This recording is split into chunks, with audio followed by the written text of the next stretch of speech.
purpose is to get to know you and your businesses better, as well as inform you about our upcoming events through webinars. We will be calling all of you, and it's really been heartening to see your feedback till now.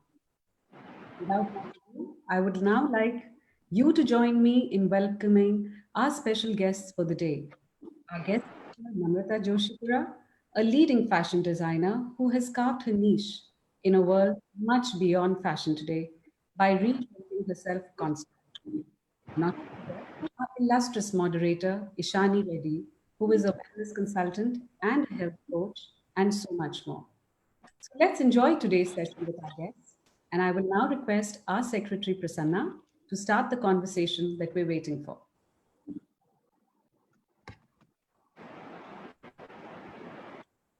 Prasanna, you're on mute. Please unmute yourself. Yeah, sorry. Hello, everyone. I want to quickly touch upon some housekeeping points for our members.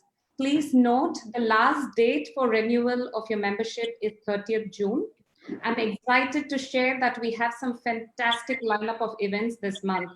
The next one will be a member engagement workshop by Sue Bridgman on how to communicate with influence and lead with impact. The last date of registration for this event is June 14th. Please note that prior registration for this event is mandatory.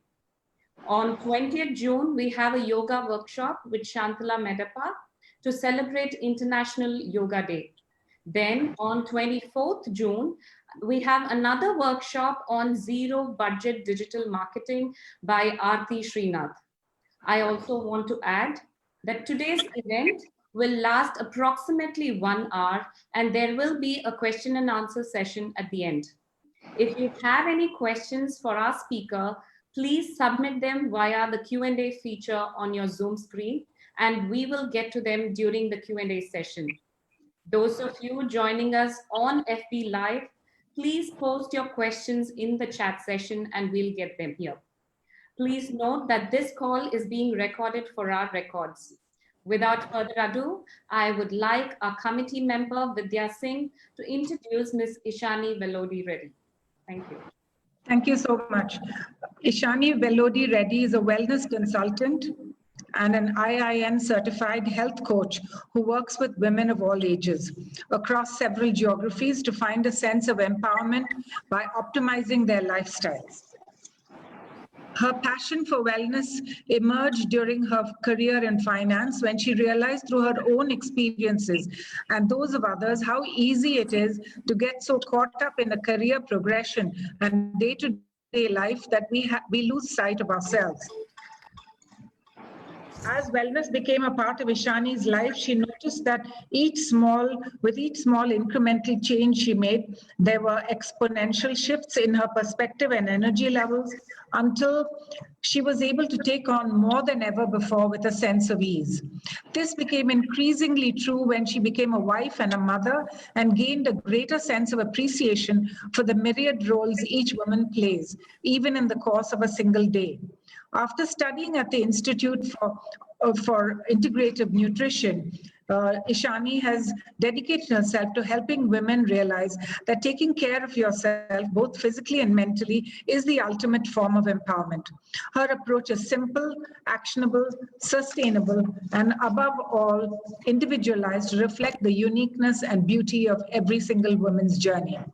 Ishaani is also the driving force behind Chennai Task Force, which is an initiative that did amazing outreach work during the COVID-19 relief efforts.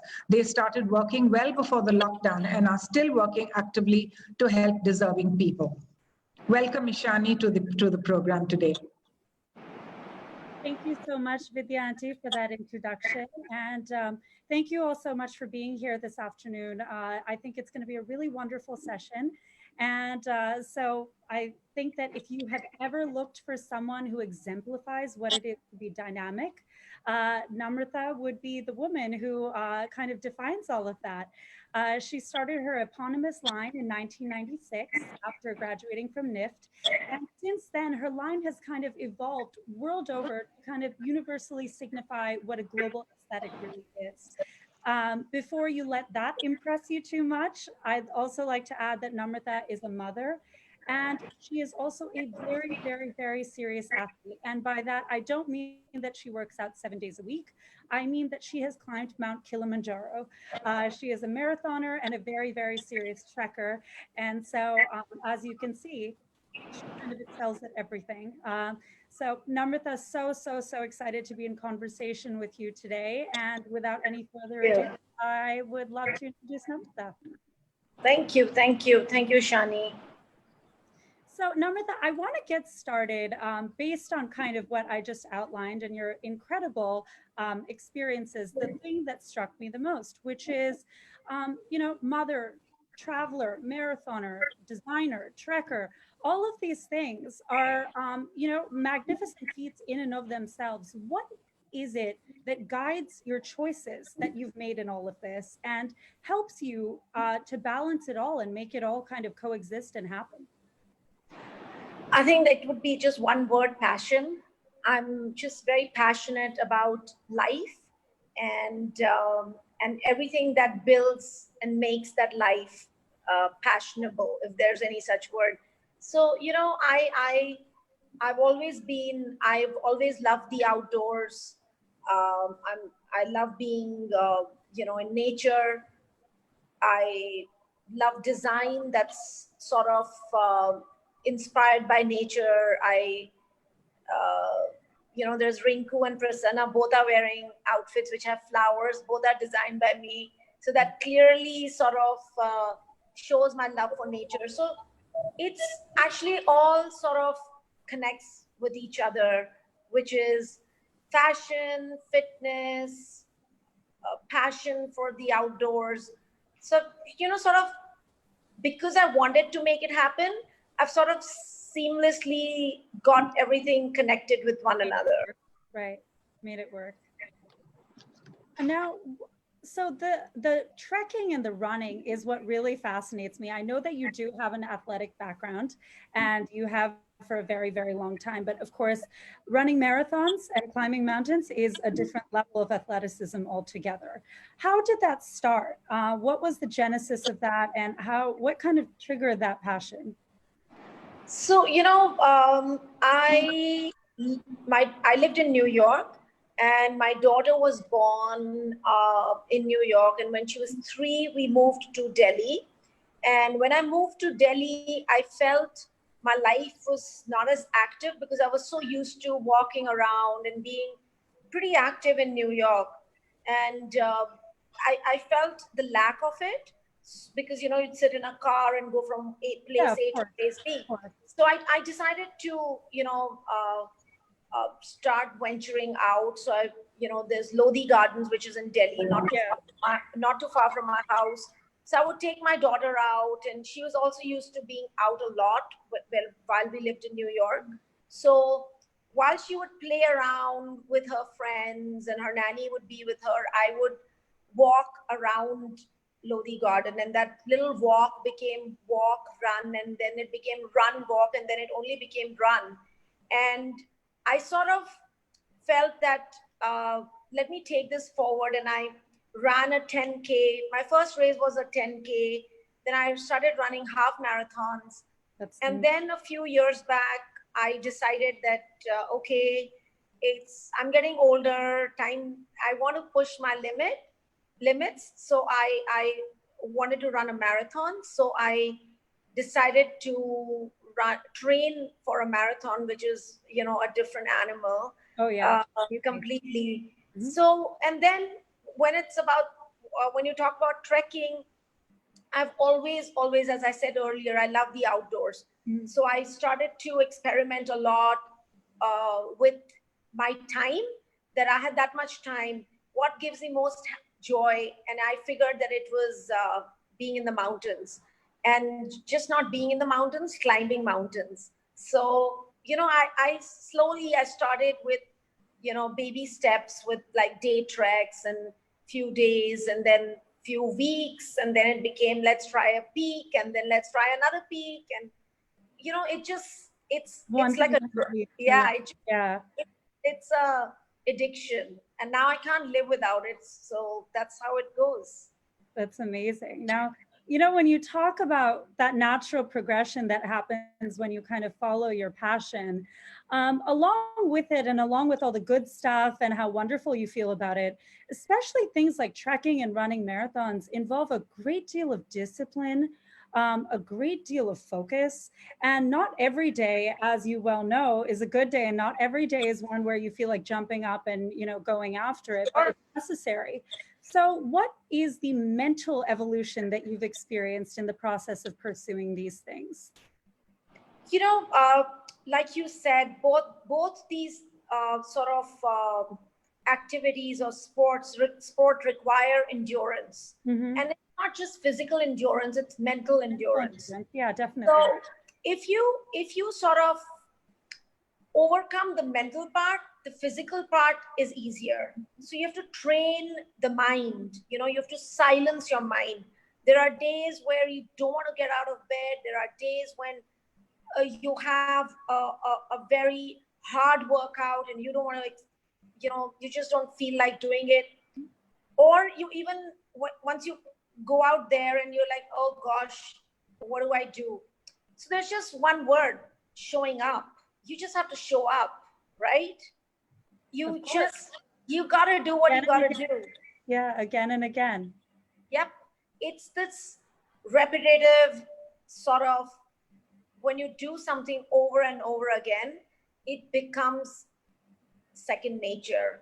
And then once you find successes, not material successes, but successes with how it makes you feel, how your body looks, how your emotional well-being is, how's your mental well-being, then you feel like, oh my God, this is just a small hiccup. I need to overcome it and I need to go out there.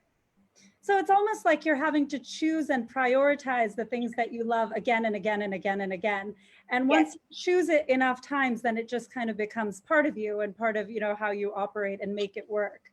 Now, you know, I know when we spoke the other day, this kind of ties in with the concept of mindfulness, which I know is a really, really, really big deal to you. So in the process of running and trekking and, you know, this entire journey that it's kind of taken you on, where has mindfulness factored in, and has it given you a heightened sense of things that you might not have thought of before? Or have there been any spillover benefits that you've gotten out of this? Yes. It's just amazing. You know, whether you're trekking in the mountains or you are training for a marathon or you're just running, it's very meditative, right? You're with yourself and you're in silence. You know, I don't listen to music. I just run. I do a lot of solo runs. And what happens is it sends you and mindful, because you're thinking. You become a thinking mind. Your mind is beyond sort of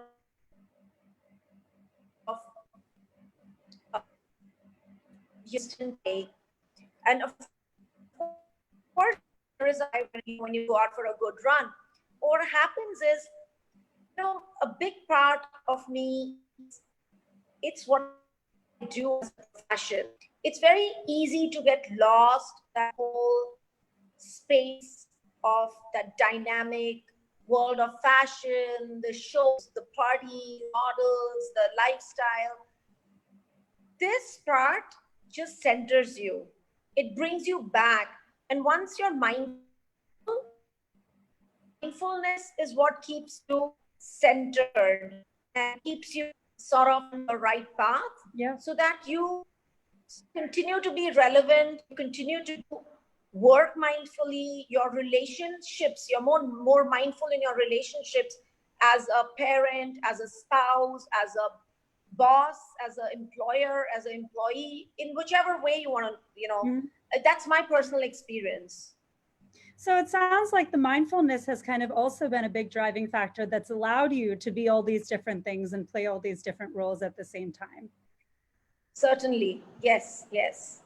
And I know this is another thing we spoke about, is the role of meditation and how it's something that is kind of important to, you know, on the family front also, and it's something that you know, you're all committed to. So how much of this, and how have you transferred that into, you know, your, what your daughter believes and your daughter's priorities?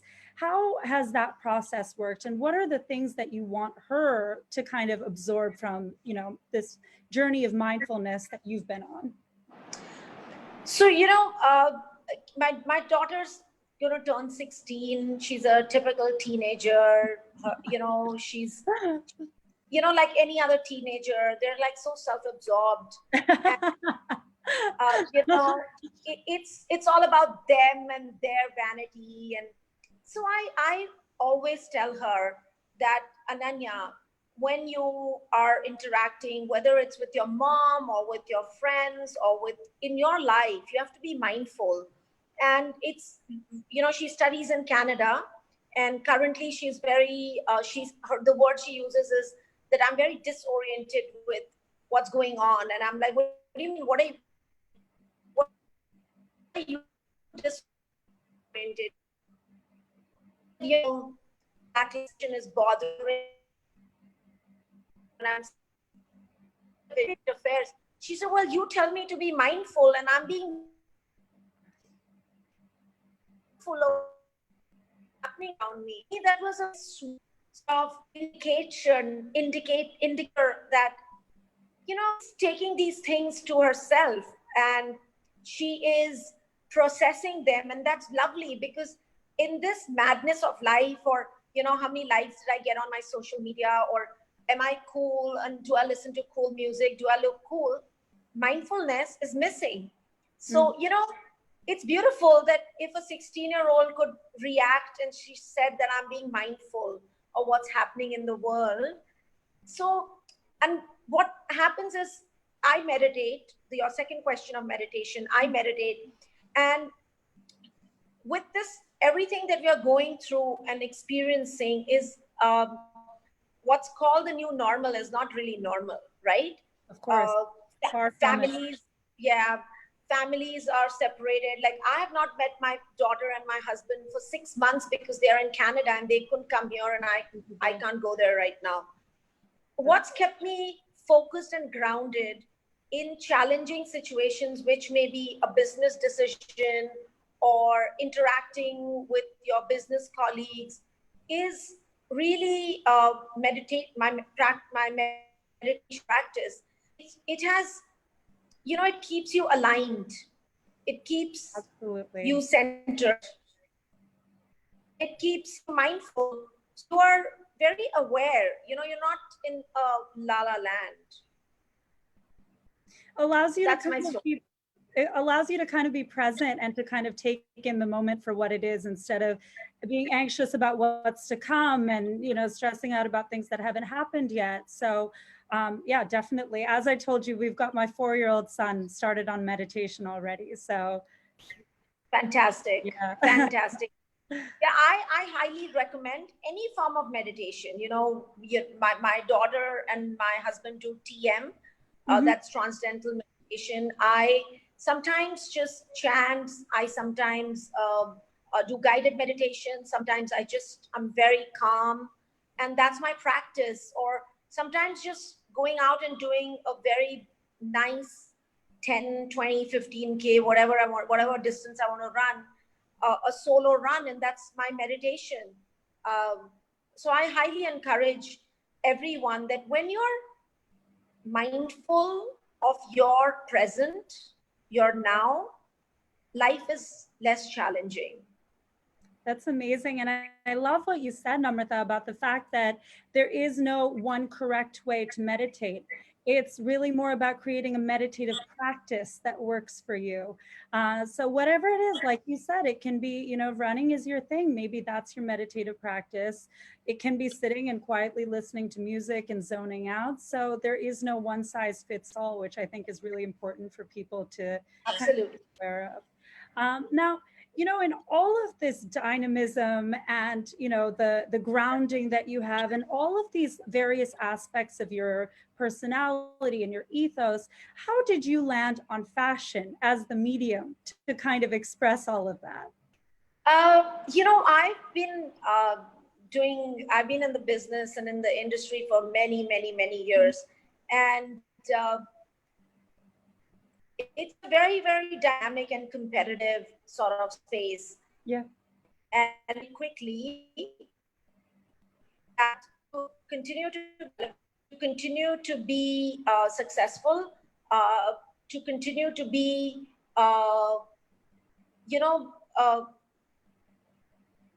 grow, not just in terms of your brand positioning, but to grow as a designer personally in your, because I think everyone's work in progress, right? We're constantly achieving new sort of skill sets or new ideas, but to remain very consistent, I felt that I needed to separate the brand, the fashion, and me as an individual. Sometimes it's very easy to get lost as a designer, that there are these 500 outfits going out or hanging in a store which have your brand there. How do you separate the two?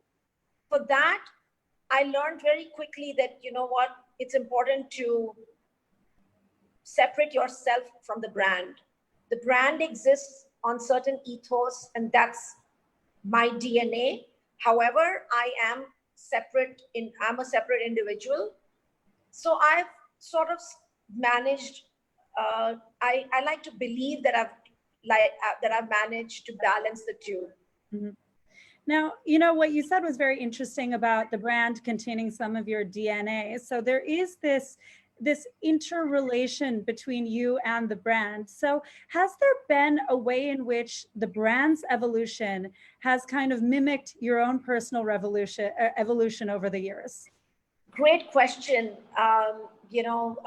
That's really the way my brand has progressed over the years. It's, when I was a young mother, my brand aesthetic, when I look back, was a slightly sort of different. When I started to get into very active sort of marathon training, running, not marathon training, I started to notice more of athleisure sort of sensibility in my clothes. And then when I got, I felt a certain desire to dress a certain way. Then I started to design that way also. Mm-hmm. So, it has sort of constantly developed, and I love to develop it. I want to keep growing with it. Like I said, in mindfulness, also there is this whole growth mindset and fixed mindset, right? That's I really don't that slotted space of fixed mindset that, okay, yes, my DNA remains, the signature style remains, but there's constant movement. When someone comes to the store or someone sees the collection or someone sees a show, there is freshness, there is newness. And that does not necessarily mean that I'm going to be a totally different, and you can't identify Namrata Joshipura out. But that I wrote.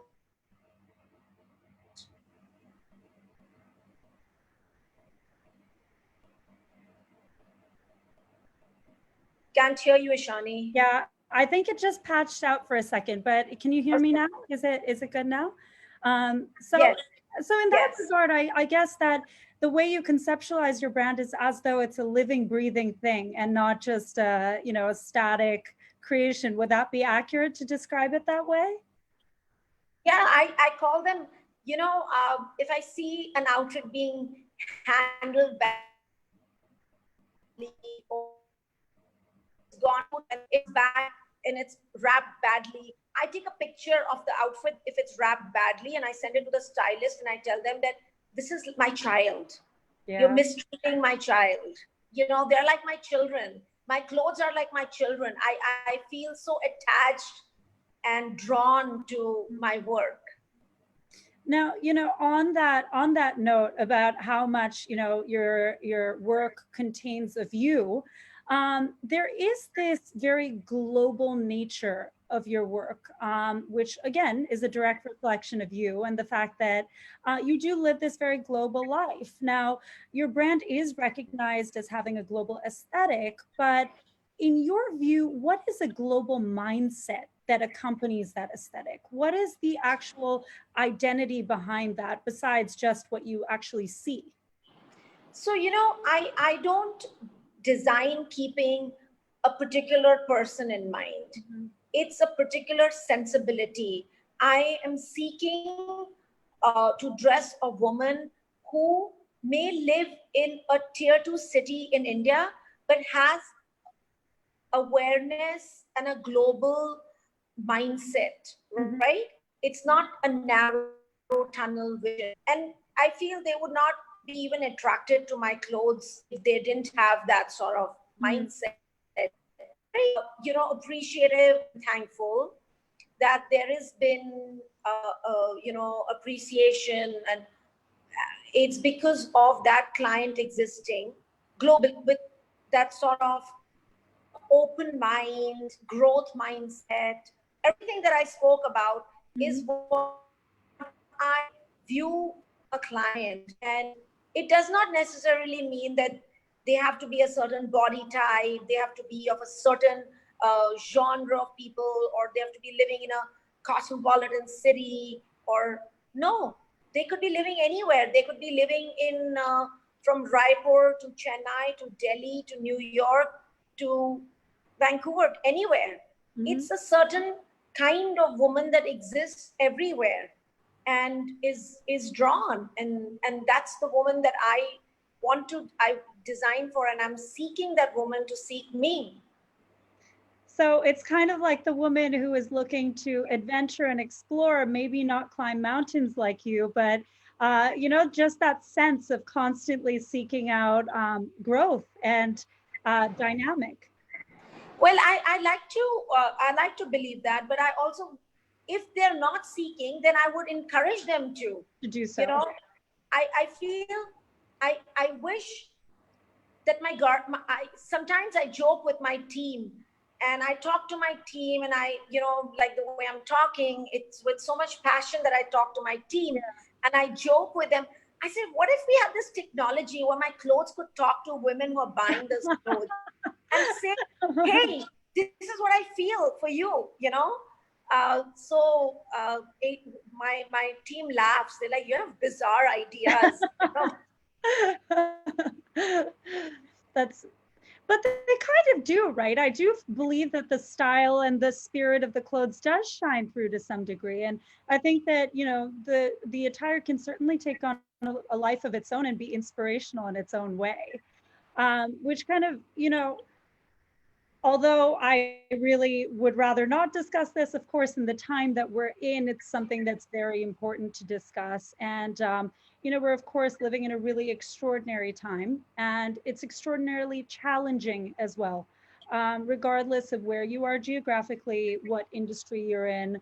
On a personal level, as you mentioned, being far away from your family, or on a professional level, it's just tough. It's really tough. And so, as someone who kind of has always lived their life based on this growth principle and resilience, and facing change with a sense of progress as opposed to a sense of trepidation, what do you think is the way forward from here? Not just for people, but also for businesses, for fashion as an industry. How is this whole experience? How do you think we should be taking this and turning it into a growth opportunity rather than, something that we're all going to allow to bog us down? Like your main theme for FLO Chennai is reset. Mm-hmm. That's really what it is. It's a message for us that to press our reset buttons.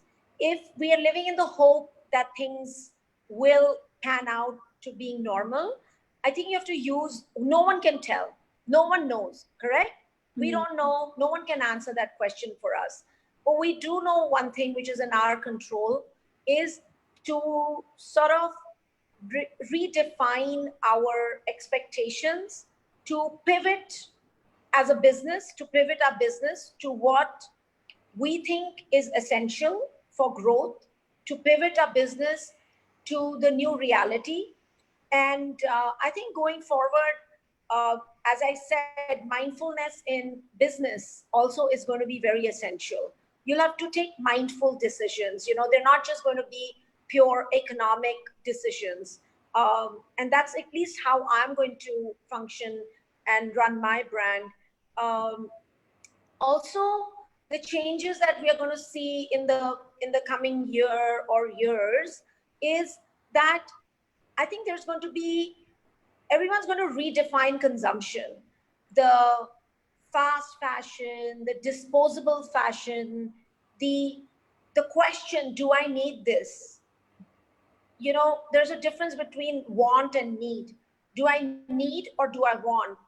So as a creator, I am thinking of someone going shopping asking me that question, do I want this or do I need this, right? So I have to create product, I have to create uh, something that satisfies that need. Mhm. It, you know, or because it's, you know, at this point when there are people starving, there are people uh, who are not as blessed as all of us to have homes, to have our meals in the comfort of our homes, to sleep on beds in the comfort of our homes. I'm selling fashion. It could be a very, very questionable thing, but I still am doing my job. I'm providing employment. I am reaching out to my people who are stuck somewhere. And we've done this through our entire lockdown period. To me, I think that's sort of resetting the, you know, it's the pressing the reset button. So it's not, it's going to be very challenging. We are not going to, in my opinion, we are not going to go back to a lot of, you know, ways that we were used to in the fashion space, uh, you know, fashion shows, questions. I don't know. So kind of that unbridled consumption pattern might be changing. People might be looking for something more meaningful, more necessary. Yes, I, as a designer, I would appeal to people that, guys, consider reductive simplicity. You know, at least, you know, the earth is telling you something. The earth is telling you to press the reset button. Earth needs that time. So as a result, we need to spend some time on our thought processes, on our lifestyles, on our uh, desires, which are endless. And, you know, I'm applying that to myself too. Mhm. Now, unfortunately, Namrata, I've got to ask my last question because I think Sure. before I get to Q&A, even though I'd love to keep you to myself for longer. Um, so my last question, from everything we've discussed and from everything that I've learned about you, despite the time and despite all these considerations, I find it difficult to believe that you don't still have a goal for yourself or a new summit that you're looking to reach. So what are your personal, you touched a little bit on the professional, the next steps and the next stage of evolution, but from a personal perspective, where are you looking to next? What part of the world are you, you know, what corner of the world are you looking to conquer next? Well, I have immediate goals and I have long-term goals. My immediate goal is to get to Canada to be with my family. Your daughter, I can imagine. Yeah, so that's my immediate goal. And my long-term uh, my long-term goal is to, you know, it's a very personal journey which I started on last year, which is, you know, I have goals set in various aspects of my life. Right, right. So this is in my, you know, my personal growth aspect, where I want to learn to let go easily, which I've not been able to. Most of us can't, Most right? can't, yeah, And no. and And yeah, I actually, in my last year in my show, I had a shirt which said "Let Go," because that's how deeply I am Committed seeking. to that. Mm-hmm. Yes, I'm so deeply committed to, and I have to say that with my meditation practice and my, my deep desire to learn to let go, I have managed this entire time of being at home by myself completely with my staff in the lockdown period, away from my daughter and my husband, is because I'm accepting. There is a difference between accepting, and there's a difference between, when you accept and let go. uh, Basically what I mean is not putting up resistance. That's on my personal front. And on my on my running journey, I want to, I'm going to turn 50 soon, and I want to run a 50K. Wow. So yeah, lots of different things floating around. That's amazing. I don't think that many people have that many goals set right now. So that's amazing. That's so inspiring to kind of see that. So with that, Namrata, I'm going to start on a few questions that people have Sure, asked. And sure. the first one is, what's one thing about your journey you would like to change and why? Um, I wish I started running earlier in life. I ran more marathons earlier in life, because as you get older, as women, our body goes through a lot of changes, and whether we desire it or not, or however hard we try, we cannot make the shift as fast as we could. Our body takes longer to recover. So, that's one thing that I wish I started running marathons earlier. Mhm. And as far as my personal and my professional life is concerned, I think I'm very blessed. I'm so grateful. I am exactly where I need to be. That's amazing. That's really, really cool. So the next question is, how can a fashion student reach out to an accomplished designer such as you to mentor him or her? You know, they Social media is so popular now, and it's such a easy route for fashion students to reach out. And if their intent is, if they are serious, and if they really want to make mm, progress while they're studying, or they want to intern, they should just email the design team and be persistent. And somewhere, for noticing that students' real passion and desire, they'll definitely get a spot wherever they wish. So basically, taking initiative and sticking with it. Absolutely. Yeah. Okay, so then the next question is, you inspire effortlessly. What or whom inspires you? Sorry, I missed you for a second. You inspire effortlessly. What or who inspires you? Who inspires me? So many people. I'm inspired by uh, you know my dad. I'm inspired by my daughter. She's one of the most resilient people I've met. And I have if, for example, through this whole quarantine stuff, and I said to my daughter, Ananya, her name is Ananya, I said, Ananya, I miss you, and I hope you're doing fine and you're not too sad that we haven't met in 6 months. And she said, it is what it is. So I'm like, wow, you're my little Buddha at home. So, she inspires me. There are so many people. There are designers who inspire me. There are people who inspire me. So I'm constantly, uh, the day you just the day you feel that you have accomplished where you needed to be, you stop growing. And And what doesn't grow decays. So I'm constantly inspired by people. And it also sounds like you're very open to that process, open to learning from and being inspired by wherever it's coming from. You know, even your daughter, it sounds like you're always looking to kind of learn from her also, which is amazing. Really, really great. Yeah, Um, we have a great relationship, and I really think she inspires me. that's really cool. That's really, really cool. So the next question is, given the fact that there are a lot of designers out there, how can a new designer differentiate themselves? To be your authentic self.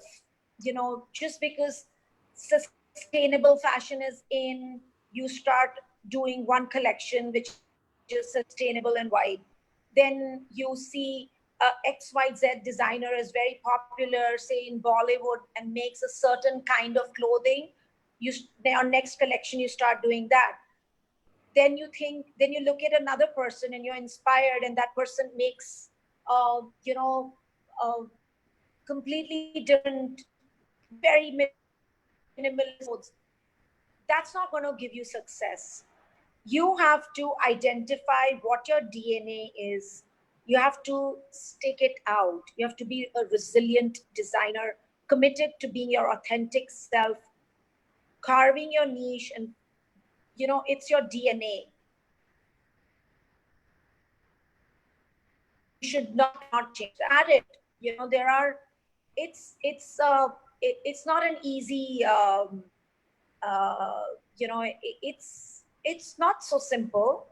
But if you stick to your intrinsic design sensibility and you keep at it, you will definitely find success. Guaranteed. I guess it also has to do a lot with what you said about the stuff all ties together. What you said about mindfulness, what you said about, you know, living in the present, what, all of those things, I guess, tied together with developing a sense of identity that translates, you know, when you. Yeah, because you can be confused. You're one person one day, you're the other person the other day. You have to have that focus. You have to be centered. You have to be mindful of what is it that, what is me, right? Rather than being someone all the time, fascinated by something of someone's. No. And you have to have the resilience to stick it out, because it's not so simple in the world of fashion or in any competitive field these days to to create a niche for yourself. So you have to be at it, and when it clicks, it will click. So don't give up. Like be, like don't be a sprinter, be a long distance runner in this game. Be a marathon runner. So, you know, Namrata, one trend that we've seen a lot of lately are designers moving into lifestyle, interiors, event designing. What's your view on this trend?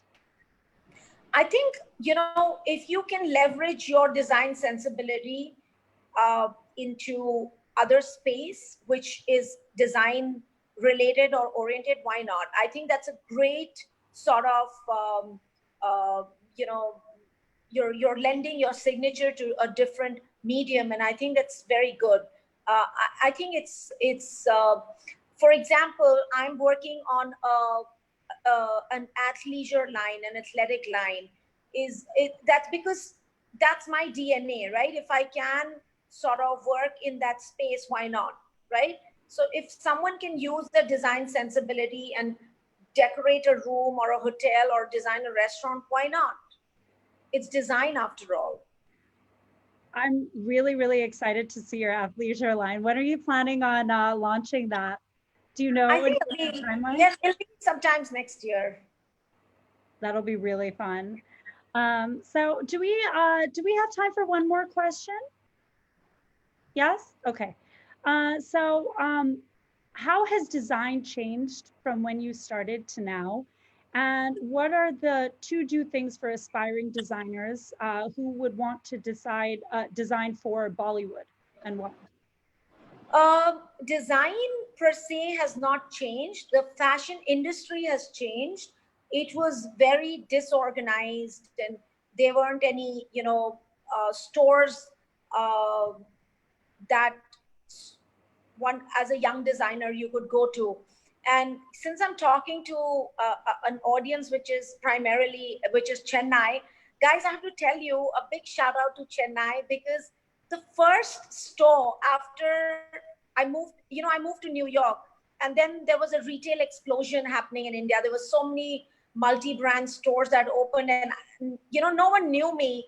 The first store to invest and buy from us was Evolutionary.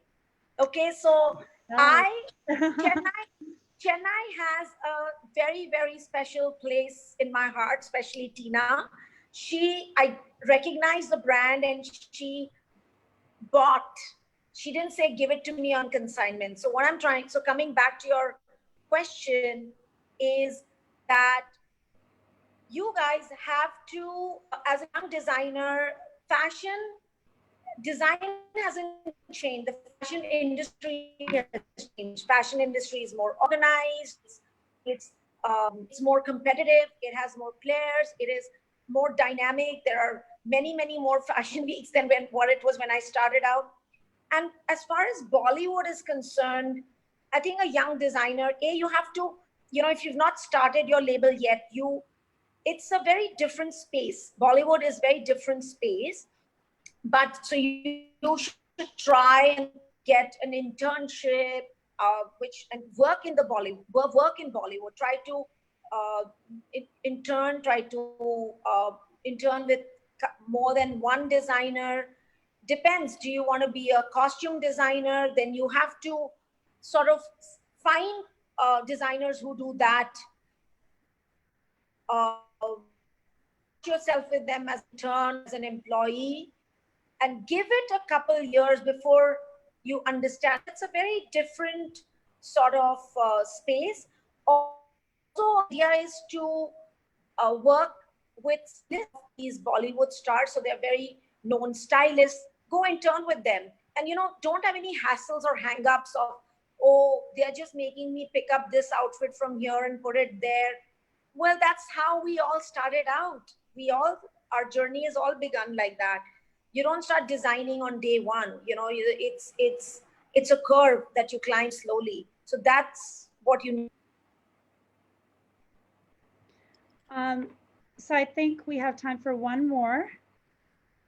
Okay. Okay. So we'll wrap up with this last one, Namrata.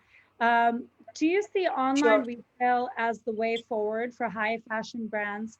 And do you think a customer will be satisfied with an online shopping experience for high fashion? That is definitely a very, very strong, it's an indicator that that's the way we are headed. Because till we don't have a vaccine out there, we don't know how many people are going to venture out, how many people will feel confident trying on clothes. Even if you go out, you may not be confident to try out clothes in a store or a setting. So yes, online space is the most sort of valid response right now in terms of retail. And in high fashion, there are customers who have been buying, say, my brand or a Y brand or an X brand for years. It will be a slight mind shift. You'll have to think differently because you're not trying, you're buying something. But all online channels have chat options where if you have questions, you can ask questions. I encourage people to ask questions. So you don't make buy raw fit. It is practice that will have to be acquired to buy online. I don't shop so much online unless it's for basics. And fashion I always like to try. So even I'm adjusting myself that going forward that may be an option that we'll have to sort of all work with. Yeah, I think by and large in India, it might just take a little while to adopt that as a habit, the idea of online shopping. Because, I mean, as I'm sure you've seen, it's just something that is not quite as normal here as it is in other places.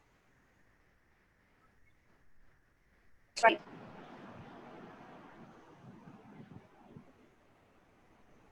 Namrata, can you hear? Yeah, I can hear you now. Yeah, so I was just saying, I think it might take a little while for people to adopt that as a practice in India, because I think traditionally it's ordering things online is something that is not as common here as it might be elsewhere. That's right, because Indians, we also have, the luxury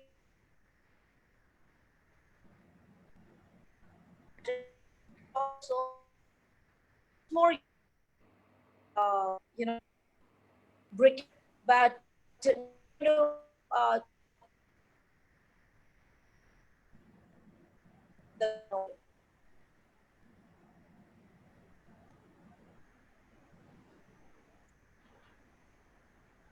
Sorry, I can't hear you, Ishaani. Yeah, we couldn't. I think, again, we had a little bit of a patch problem. We didn't hear the last couple things you said. I think we missed the last couple things you said.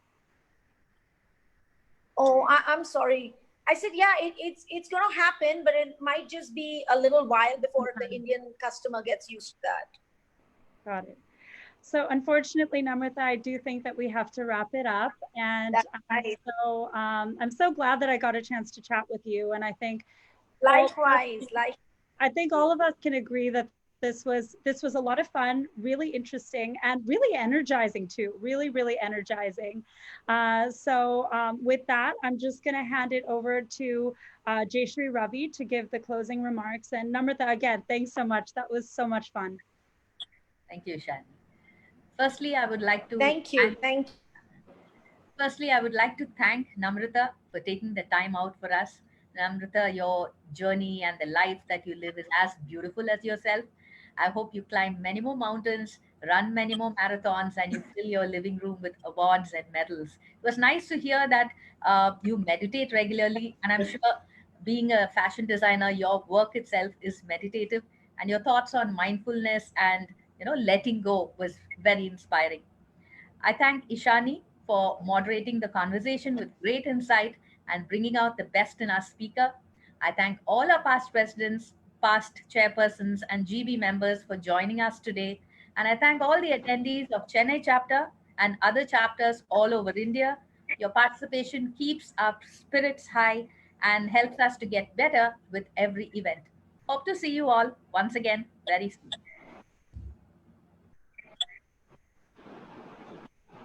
Thank you. Thank you, everyone. Ishaani, fabulous. Thank Namrata, as always, inspiring. Thank you so much for taking the time. Thanks, Rinku. It was fun. It was really fun. Thank you very much. Thank you. Bye-bye. I'll call you in a bit. Thanks, Vidya. Thank you so much.